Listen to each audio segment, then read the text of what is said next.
So I'm going to change the way everything's graded. So in real time now, everything is just going to be considered classwork. Okay? Okay. So every assignment I give you is worth the same. Because I don't want to put no.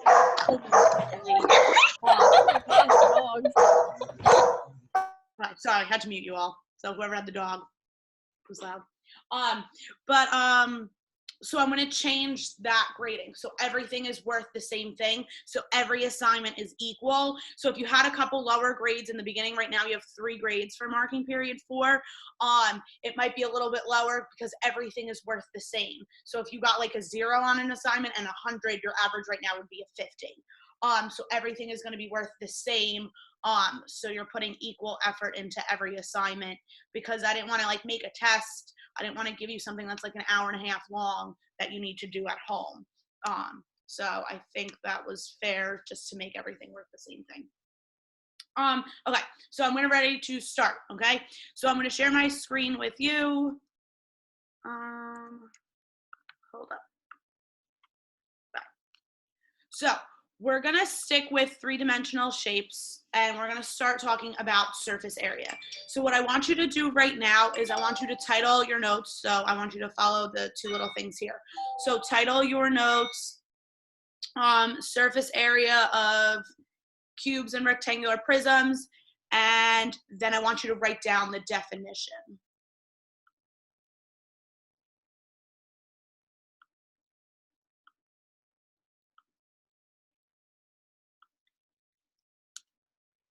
So I have the chat open.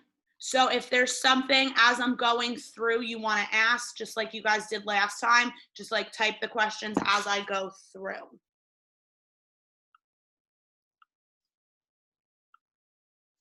So surface, when we talk about like we've heard the word area. We talked about area when we had 2-dimensional shapes like a square, a triangle, anything flat. Surface area, think of the word surface, like the surface of something, like the surface of the water means the top of the water. So we kind of like when we're talking about, I wish I had, oh, let me go grab like a box. So here we go. You guys can still see me, right? With the screen? Yeah, okay. So like this, my 501 brownies that I eat. So this is a rectangular prism. And if I was talking about the surface, I'm talking about this, the outside of it. What's inside, so the brownies are inside, that's not the surface. The surface would be the outside layers of it. So when we have a 3-dimensional shape, I can't just talk about one area because there's lots of different surfaces that I want. So when would you use surface area in real life? So you would use surface area in real life when you were talking about if you were going to paint something. So if I had like a wooden box and I wanted to paint it, that would be surface area, because when I'm painting something, I'm painting all of the surfaces. Another real life scenario when you would use surface area would be if you're wrapping a present, okay? So if I say I was going to wrap this and give this as a present, or if I had a box, like a cool thing that I wanted to wrap, the wrapping paper goes over all of the surfaces. So that's when I would use surface area, okay? Any questions so far? Just type them in the chat if there's anything as we go through, okay? So surface area would be me covering the outside of a 3-dimensional shape. So it would be completely covered. So if I wanted to paint all of this or wrap it, okay? So to find surface area, we need to find the area of all of the surfaces. So in the chat, so yeah, this meeting should probably be over by 10:30. Can you see my screen, Charles? Can you see the screen where it's at, even if you can't see me? Okay. So how many surfaces does, I can't see you. Wait, can you guys see my screen? Type in the chat if you can see the screen. So right now it says like how many surfaces. Okay. Okay, just making sure, thank you. So how many surfaces does a cube have? So answer that in the chat to me. Perfect, Addison. Okay, good, Nicolina. Good, Isabella, Mariana, awesome. Ian, awesome. Good, Mohammed. Perfect, Yana. Good. Good. So you guys all said that there are 6 surfaces on a cube. So if I want the surface area, I need to find the area of all of the surfaces. So if I start here, so I have a wooden cube that measures 5 centimeters on the cube. So what they did first is they drew a net of a cube. So we see we have 6 squares because we know a square makes up a cube. So I have to think to myself, well, how do I find the area of one of these squares? So the area of one of the squares would just be 25. That's a 2 and that's a 5. So like if I trace over one of my surfaces, sorry, it's like lagging a little bit. The area of one of the squares is 25. Then we would know, well, what's the area of the other square? Well, this one's also 25. Then the next one would also be 25. My 2s are horrible, sorry. 25 and 25, because the area of a square is length times width. So we need to make sure we know the area of all of our flat shapes. So then I would have another, well, that's a really ugly 2. 25. 25, and then 25 again. So what would the surface area of the cube be? Perfect, Arlen. So you could type it in the chat to me. So the area of all of the surfaces. So we use the net to lay out what each of the areas is. Alexandra, that's just the area of one of the surfaces. Good, Charles. Very nice. Addison, rethink about that number. Isabella A, try to think a little bit differently. Good. I got a lot of good answers. Callie, make sure you're looking correctly at them. So, does somebody want to explain, if you could click raise hand if you want to explain where we got the answer of 150 from? Carlos, go ahead. So basically, you grab all the 25s from all sides and just add them up, and you get 150. Good. So I could add 25 plus 25 plus 25 plus 25. What else could I do instead of 25 plus 25 plus 25 plus 25 plus 25 plus 25? Carlos.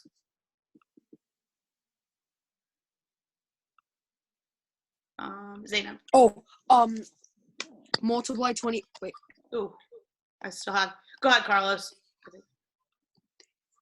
Multiply 25 by 6 since there's 6 sides. Perfect. Okay. So then I could do 25 times 6. Now I can do that on a cube because all of the faces on a cube are the same. They're all squares. Okay. So I found the area of one of the sides, which is a square, and then I multiplied by 6. I can only do that because all of the faces are the same. Right? So I want you to take a second and then copy this down. So SA, I abbreviate surface area with SA, like you know how you would write like A equals or P equals for perimeter or area. I usually abbreviate surface area with SA. So the first step you would do to find the surface area of any three-dimensional shape you would find the area of each surface or face of each shape. So we went over that the week before spring break. We talked about all those different three-dimensional shapes, and I asked you how many vertices, how many faces there were on the shapes, because we need to identify how many faces or surfaces there are before we could figure out surface area. And then once I know how many faces there are, I can lay them all out and find each of their areas, and then I would just add them all together, and that would be the total surface area.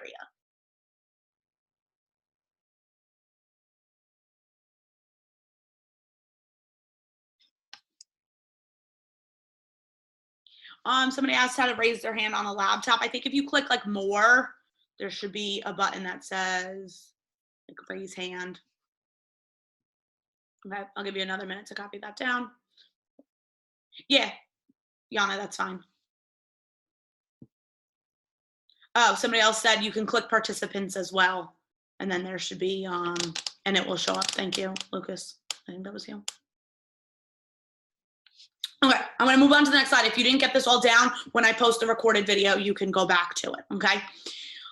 So let's look at this surface. This is a rectangular prism. How many surfaces does a rectangular prism have? So you can type in the chat.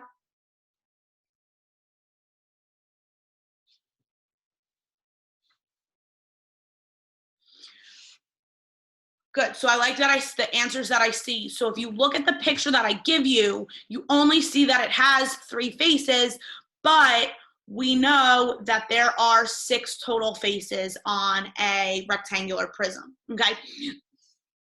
So when you have a rectangular prism, think about it like a cereal box, okay? Or like the box that I have here. If there's a front, what piece is identical to the front of a cereal box?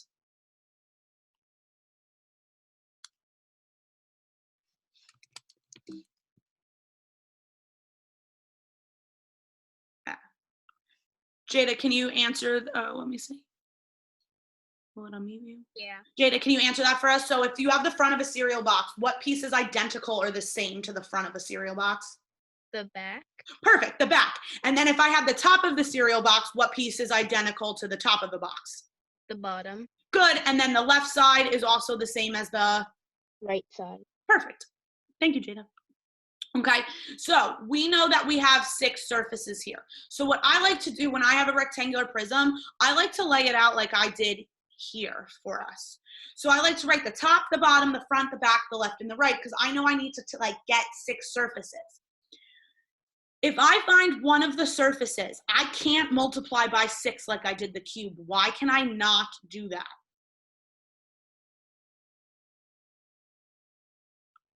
Yana, why can I not just multiply by 6? Because that's the sides, and also some of the surfaces faces are different for different you know. Yeah, they're different. There you go. You said it. Good job, Yana. Okay, good. So on a rectangular prism, all of these are different. Like the top is not the same as this side. So we can't just multiply by 6. So we do just have to be careful, and I like to look at this. So if I was going to consider this when I'm tracing over the top. So I'm tracing over the top here. Well, I'm tracing over badly. But there's the top of the box. I would need to find the area of that. So I need to keep in mind, first off, it's a rectangle, so I need to do length times width. What are the dimensions of the top?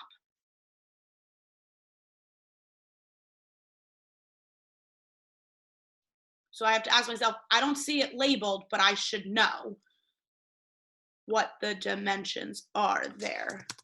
So Ethan, what are the dimensions of the top piece that I traced over? 5 centimeters and 11 centimeters. Perfect. So it's 5 centimeters because if I have this side here, I know opposite sides of a rectangle are equal, so this would be 5. And then I have this piece here, opposite sides of a rectangle over here is 11. So the area of the top piece, so that's 11. I don't know why this is lagging so much. So the area of the top piece is 55 centimeters. I'm just not going to label because it's going to take me too much time. So the top piece is 55. What other piece could I also assume is 55 centimeters squared?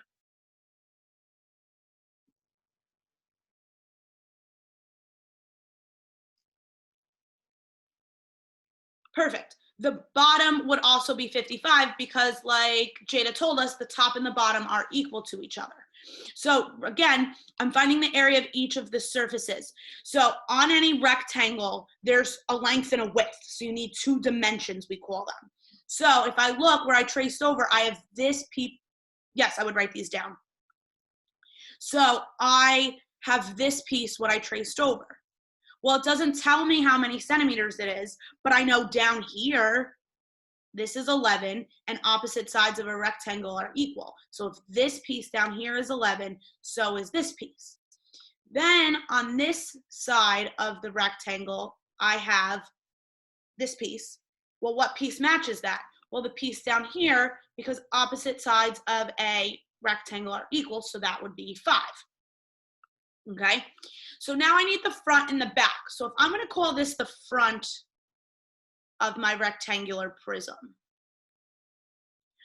Okay, so I would say to myself, okay, it's a rectangle, so I know I need to use length times width. So what would the area of the front piece be? So think, so we know we have this dimension over here, and then good Arland, and then I have this side over here. Good, Aiden. Very nice. So good. A lot of you guys said I would use the 11 and the 6. So this time I'm looking at this piece of my dimension of my rectangle, okay? And we know, again, there's nothing labeled here, but over here there's a 6. So that means opposite side 6 here. So the front would be 66 centimeters squared. I'm just not writing the labels because it's taking too long.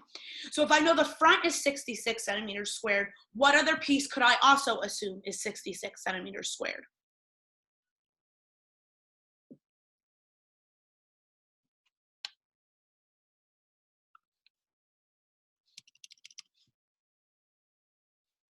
Perfect. The back would also be 66 centimeters squared, okay? 66.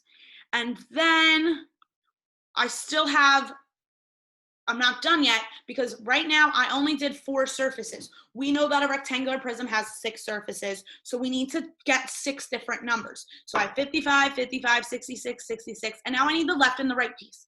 Well, I can't see the left piece here, but I have the right piece, and we know that the left and the right should be identical.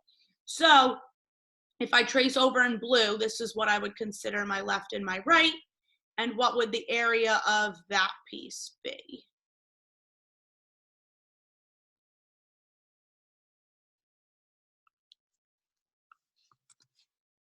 Gianna, you want to tell us what we got for an answer there? 30. Good, and where'd you get 30 from? Multiplied 6 times 5. Perfect. So I would do 6 times 5 again because we have a rectangle. So I know the area of a rectangle is just length times width. So that's a 3. So then I'd get 30. Oh my God, this is really lagging. Sorry. Goodness. Okay, there we go. So I get 30 and 30. And then we said the top one, I'll write it nice and big up here, is 55. Now what would I have to do with all of these numbers? So I know the top surface, bottom surface.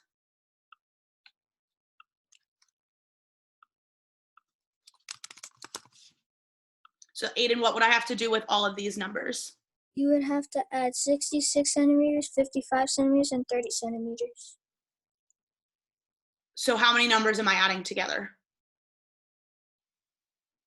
2. The both 55, the both 66, and the both 30.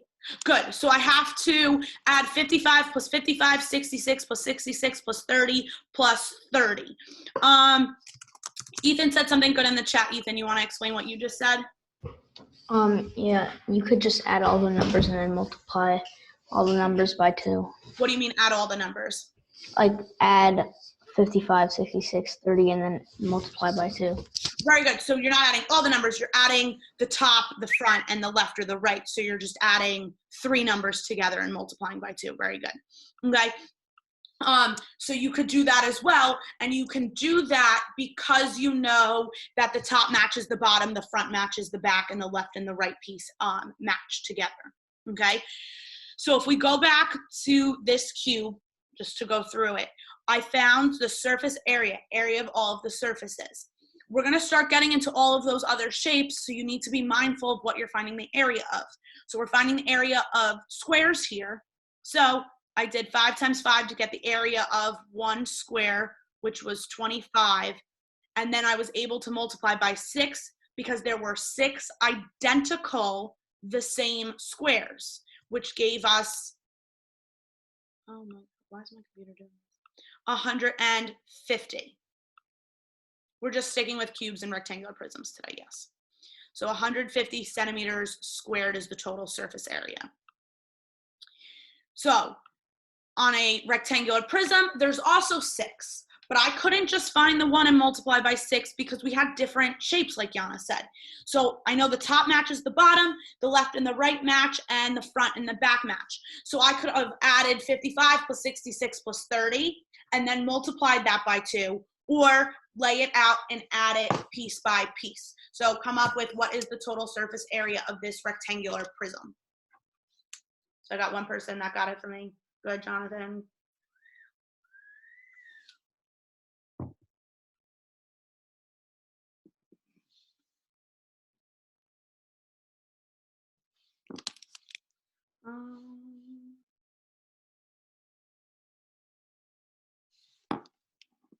So you're finding the total surface area. So you found the area of each of the surfaces, but if I want the surface area, somebody said I now need to add all of these pieces together. A lot of people are getting 182 or 181. I'm not sure where you're getting that number from. So I should have, good, Mohammed, 302 as our answer. If we got 151, you added 55, 66, and 30. So we need to then do what next? If I did the top, the front, and the left, that's 3 pieces together. Good, Lucas. You would then multiply it by 2. Or I could add 55 plus 55 plus 66 plus 66 plus 30 plus 30. The important thing, I like to write it out like this. I usually just abbreviate it like TBFBLR. So your answer should be 302 centimeters squared. Okay, would be your final answer. Okay, this is what you're going to do now. Okay, so 2 things. Again, just to reiterate, I changed the grading, so every assignment that I choose to grade is all going to be worth the same thing. If you need anything, explanation, I'm going to post this on Google Classroom after in like 20 minutes once it uploads to YouTube. I'll post it. I'm going to, on the next screen, I'm going to display 2 questions. Okay, you're going to answer those 2 questions. I'm going to leave up the Zoom for like maybe like 10 minutes so you can answer the 2 questions. If a sibling needs the computer right now, the 2 questions will be on the video that you can just go on to do later. But if you have the time, I'll just get them done now.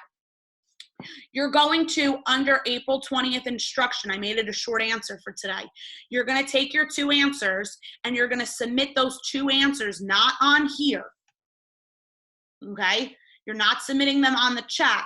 You're submitting me the 2 answers to 2 questions that I'm posting on Google Classroom under April 20th instruction. Everybody clear on that? Okay. Then I'm going to check those. If they're wrong, I'm going to post the grade, and the 2 questions are going to come up on the screen next. Okay, so it's like right here, but I'll go back to that in a second. Okay. You're answering them on Google Classroom. Then I'm going to give you feedback on them. So I'll either give you, it's 2 questions. You're either going to get a 0, a 50, or an 100 for the grade for those 2 questions. If you get a 0 or a 50, I'm going to post to you a video of the answers. So that way you can see the answers, okay? And I'll let you know in a private comment when you check your grade. Or if you get the grade back and you see it's not an 100, there will be answers. Okay, I'm going to say the instructions one more time for somebody. So I'm posting, or I'm going to go to the next slide, which has 2 questions on it. I would just get them done now. Okay, I would draw them out.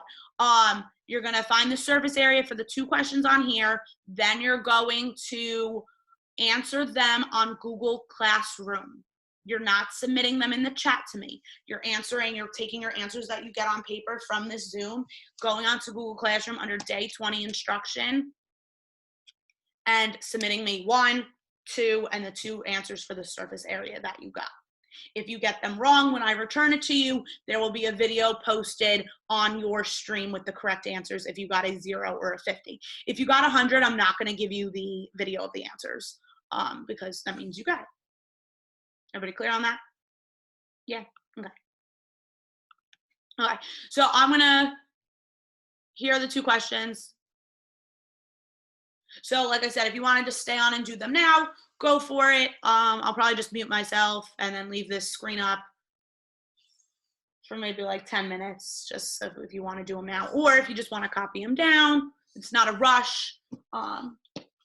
Yeah. So then that's it to the Zoom. And then once you're done with them, after you write it down, you can just sign off if you want. But it was good to see you guys. Those of you that have your video on, I miss you guys. Well, I miss all of you, but. Somebody asked if you have to draw them. I would, just to sketch it out. And then I like to trace over like the front, back, top, left, top, bottom, left, right.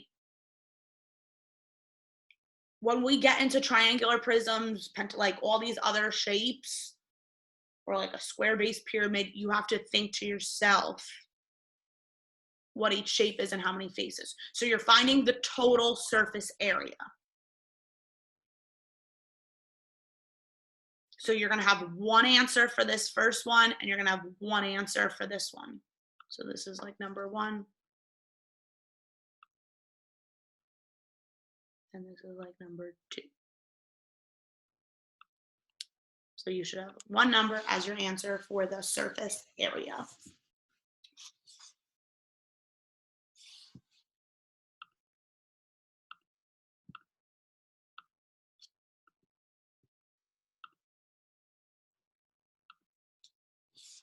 I'm so glad so many of you were on though. That made me happy. Brightened my Monday morning. All right. I'm gonna mute myself now. If there's anything else,